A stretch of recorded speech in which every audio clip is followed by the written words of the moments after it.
Maraming nilalang ang makakasalamuha mo sa gubat. Aswang nga tsugi sa akin eh. Sige na.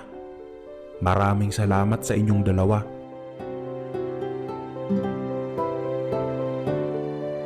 Kabenjo, my friend. Mag-iingat ka, ha?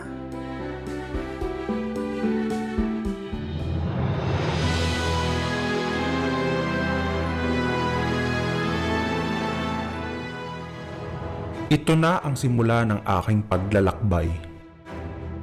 Gabayan sana ako ng Panginoon sa mga kakaharapin kong panganib.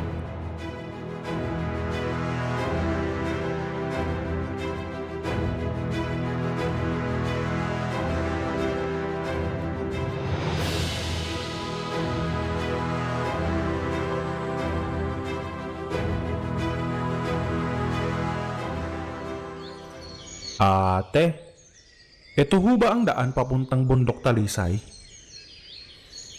Kung ako sa'yo, hindi na ako tutuloy. Masyadong mapanganib ang lugar na yon. May hinahanap ho kasi akong tao. Kung ganon, ay sundin mo na lang yung daan na yan.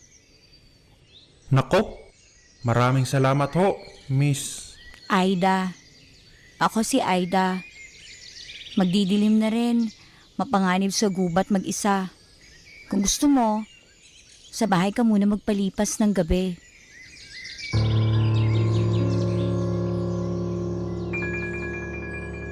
Nako, nakakahiya naman ho. Pero sige na, halika na. Gutom na rin ako. May pagkain ba kayo? Kanina wala. Pero ngayon, meron na.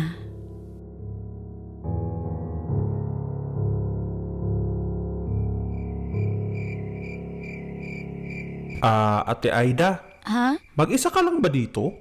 Oo, sanay na ako. Ako nga pala si Kabenjo.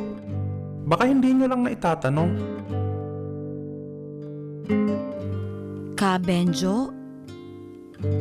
Opo, kasi kanina pa tayo magkausap eh. Pinapasok mo na din ako sa bahay mo. Pero di mo pa rin alam ang pangalan ko. Nawala siguro sa isip ko. Halika na, kain na tayo. Sabaw? Bakit? Hindi ka ba kumakain ng sabaw? Sabaw ho kayo? De, joke lang po. Hindi ka ba natatakot na mag-isa ka lang dito? Takot? Baka sila dapat ang matakot. Ang ganda nyo pa naman. Tapos mag-isa lang kayo. Delikado ho yun. Talaga ba, Benjo? Maganda ako. Oho. Medyo malansa lang. Baka dahil sa kinain ko lang.